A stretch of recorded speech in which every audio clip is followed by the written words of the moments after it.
The police precinct was alive with its usual noise. Phones ringing, typewriters clacking, officers bantering across the room. It was just another day for most of the department.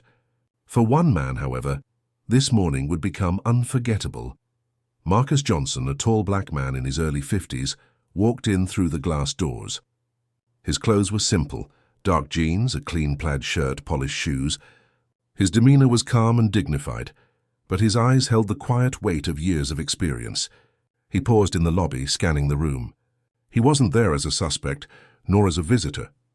His purpose was greater than anyone inside yet realized. Across the room, Officer Bradley was leaning against a desk, laughing too loudly at a crude joke another officer had told. Bradley was known in the precinct for his arrogance. He had a record of barking orders, abusing his authority, and treating civilians with little more than contempt. Even among his peers, he was often considered too much. Yet he had managed to keep his position, mostly because no one wanted the trouble of challenging him. When Bradley's eyes landed on Marcus, standing quietly by the entrance, his laughter stopped. He frowned. In his mind, Marcus didn't look like he belonged there. He wasn't in a suit. He wasn't carrying papers. He wasn't escorted by anyone. To Bradley, he was just another outsider, standing in his space. Pushing himself off the desk, Bradley swaggered over, his heavy boots echoing across the tiled floor. "Hey!" he barked. "What are you doing here? You lost?" Marcus turned his head slowly, meeting Bradley's eyes. "No, I have business here." His tone was respectful, calm but firm. Bradley scoffed. "Business? This is a police station, not a community center. You can't just stroll in here like you own the place." Several officers glanced up from their desks. Some frowned, sensing Bradley's tone already turning ugly.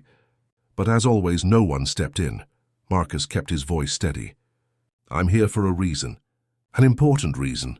Bradley smirked, circling him like a wolf circling prey. "Important, huh? What are you? Some activist here to cry about police brutality? Maybe you're here to file a complaint. Let me save you the time. Nobody here cares." A few officers shifted uncomfortably, but Bradley thrived on their silence. He leaned closer to Marcus, his breath hot, his words dripping with contempt. "People like you come in here thinking you can tell us how to do our jobs. You don't belong here." Marcus didn't flinch. "Respect should never depend on who you think belongs. Respect is the foundation of law enforcement." The words struck Bradley as insolence. His face twisted in fury. And then, in an act so degrading it silenced the entire room, Bradley spat directly in Marcus's face. The sound echoed like a slap. Gasps filled the room. Even officers who had tolerated Bradley's behavior before froze in shock. Phones were discreetly pulled out, cameras quietly activated. Marcus reached calmly into his pocket, pulling out a handkerchief. With measured composure, he wiped his face clean. His movements were slow, deliberate, commanding attention. Then, folding the cloth neatly, he looked Bradley dead in the eye. "You just made the biggest mistake of your career," Bradley laughed, though unease flickered behind his eyes. "Is that supposed to scare me? You think you're somebody? You're nothing in here, nothing." Before Marcus could reply, the station door opened. The precinct captain stepped inside, clapping his hands loudly. "All right, everyone, listen up." The crowd straightened. Bradley stepped back, still smirking, trying to cover his nerves. The captain beamed. "Today is an important day. I want you all to meet the man who will be leading this department from now on." A ripple of curiosity moved through the room. The captain extended his arm toward Marcus. "This is Marcus Johnson, your new chief of police." The silence was deafening. Dozens of eyes widened. Every officer in the room looked at Marcus with shock, admiration, or shame. Bradley's smirk vanished completely. His jaw fell open. Marcus stepped forward, his calm demeanor now carrying the unmistakable authority of command. His voice rang clear and steady. "I came here today not to intimidate you, but to lead you, to remind you of what this badge truly means. What I just experienced in this room is the very thing that destroys public trust. Spitting on a man because of the color of his skin, because of assumptions, because of arrogance. That is not policing. That is prejudice." He paused, sweeping his gaze across the room. Every officer was riveted. Even those who had once laughed at Bradley now sat in shame. This badge is not a shield to hide behind.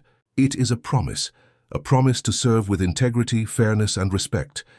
The community does not trust us because of how shiny our badges are. They trust us when we show them that dignity matters more than intimidation. Phones continued to record, every word being captured. Marcus turned slightly toward Bradley, though his words were meant for everyone. Power without respect is weakness. Authority without accountability is corruption. If you think this badge makes you untouchable, you do not deserve to wear it. The room buzzed. Some officers nodded, others whispered. Bradley shifted uncomfortably, sweat forming at his brow. Marcus continued, "From this day forward, things will change in this department. Accountability will not be optional. It will be required. Every officer will be judged not just by arrests or citations, but by how they treat people. Every person. Because justice without respect is not justice at all." The crowd burst into quiet applause, something rarely seen inside those walls. For once, the silence of tolerance had been broken. Bradley, red-faced, stammered. I didn't know, sir. Marcus raised his hand, silencing him. "It doesn't matter if you knew. What matters is that you chose arrogance over respect.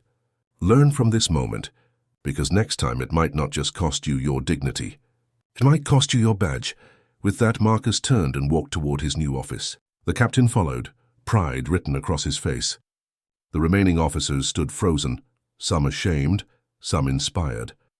Outside the precinct, the video of the incident began spreading across social media. Within hours, it went viral. People across the city and beyond saw a man humiliated and then vindicated in the most powerful way. Comments poured in, praising Marcus's composure and condemning Bradley's actions. In the days that followed, something began to change inside the department. Officers who had once stayed silent found courage to speak up. Policies were reviewed, trainings on respect and bias were introduced, and slowly a new culture began to take root. As for Bradley, the incident haunted him. He had been publicly exposed, not just in front of his peers, but before the world. Whether he kept his badge or not, one truth would follow him forever. He had underestimated a man who not only demanded respect but embodied it, and Marcus, now Chief Johnson, led the department not with arrogance, but with dignity, reminding everyone that real authority comes not from intimidation, but from honor. Because in the end, justice is not about who wears the badge. It is about who earns the right to carry it.